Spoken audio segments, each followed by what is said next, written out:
Madame, monsieur, bonsoir. Ce soir, la vie du Grand Lyon rejoint l'actualité internationale. Dans le Grand Lyon, on compte environ 1200 Iraniens, dont certains participeront d'ailleurs ce week-end à plusieurs manifestations. Clément Janin et Mathieu Boudet ont rencontré un jeune couple inquiet à la fois pour leur famille et pour l'avenir de leur pays. Regardez.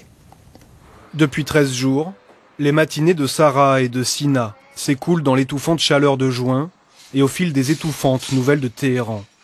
Pour ce couple, Internet et ses sites communautaires, ce n'est pas du loisir, c'est de la survie. Le seul moyen de savoir ce qu'il se passe là-bas où le téléphone ne fonctionne qu'après minuit. Mon frère m'a dit que dimanche, ils sont allés dans la rue avec les bougies, mais police et gouvernement, ils ont répondu avec, comment on dit, gun en anglais. Quoi? Pistolet. Oui. Imaginez, c'est... Toute la famille de Sarah est à Téhéran. Sina était professeur de mathématiques et de physique. Il a fui le régime d'Ahmadinejad il y a 1 an et demi, après avoir été emprisonné et torturé à la suite d'une manifestation. Moi, c'est-à-dire nous, Hastim, c'est-à-dire Zitoum, Viesland.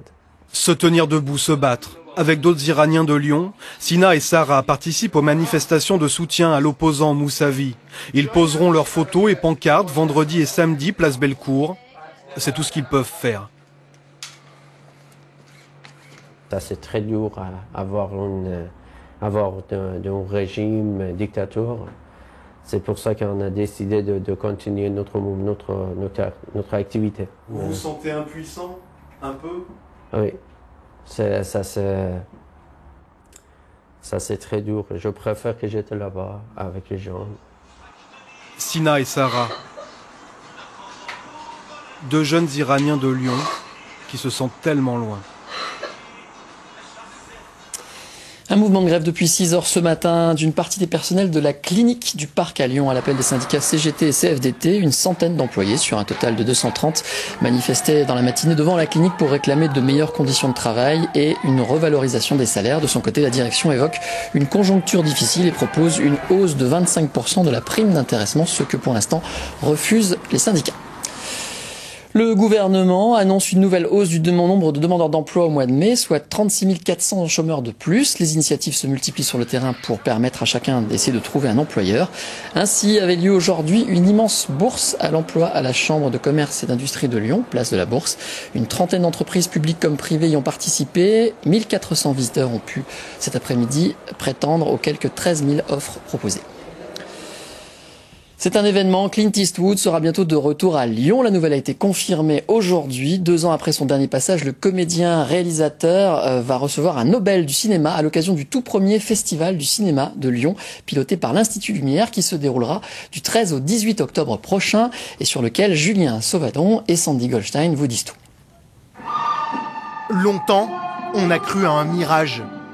Une oasis en plein désert cinéphile. Après 20 ans d'attente et de désillusion, il arrive enfin, un grand festival de cinéma dans la ville des Frères Lumière. 250 personnes ce matin sont venues le voir pour le croire. Il était une fois le Grand Lyon Film Festival. Faire en sorte qu'on dise pas « Ah ben c'est encore... » Et à Lyon, il n'y avait rien. Il fallait faire un festival assez spécial qui marque Lyon. Et cette espèce de revisitation du patrimoine cinématographique, on y pensait depuis 2001. Films muets, œuvres coréennes inconnues ou rétrospectives Sergio Leone, l'objectif du festival est d'être à la fois cinéphile et grand public, promouvoir les classiques tout en revisitant la mémoire du cinéma, un peu comme le fait l'Institut Lumière au quotidien. On évoquait la rétrospective Sergio Leone, c'est un auteur qui est reconnu chez les cinéphiles comme tel, et en même temps, ces films sont populaires. Et ça, il y a des films qui font ce lien-là, et nous, ça nous amuse énormément d'imaginer justement comment, dans une salle, réunir les deux types de public.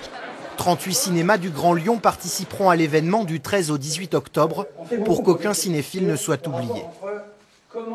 Dernière séance à la halle Tony Garnier, donc 5000 spectateurs devant un écran géant, mais qu'en même temps il y a des moments d'intimité, chacun dans son cinéma de quartier où ce ne sera pas la dernière séance.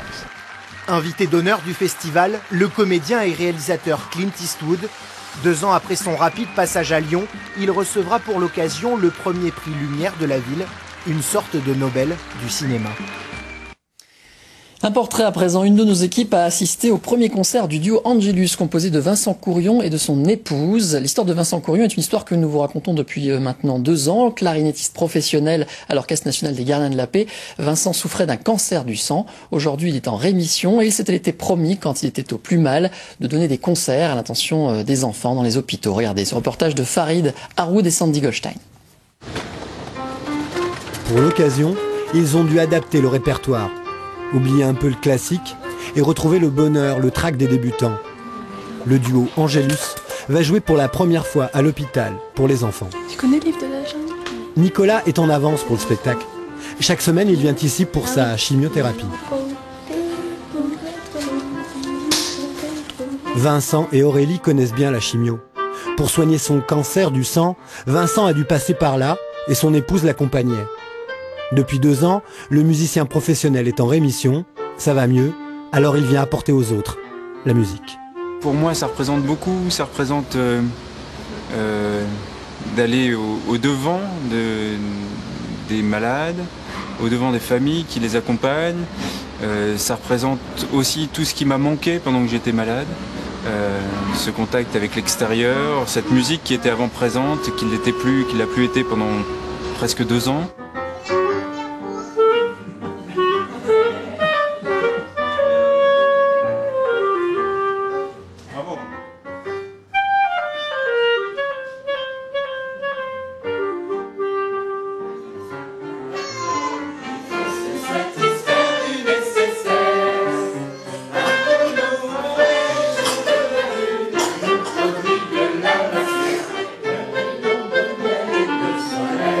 C'est pas le genre de musique que j'écoute, mais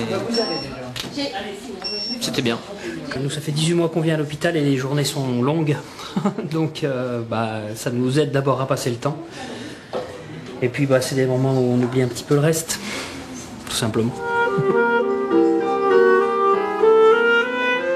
Au début, quand on voit tout le monde s'installer, il y a des branchements, il y a des bips, mais on connaît cette situation et tout ce côté-là. On connaît les coulisses, mais quand le spectacle, cette rencontre musicale commence, ce sont des enfants avant tout.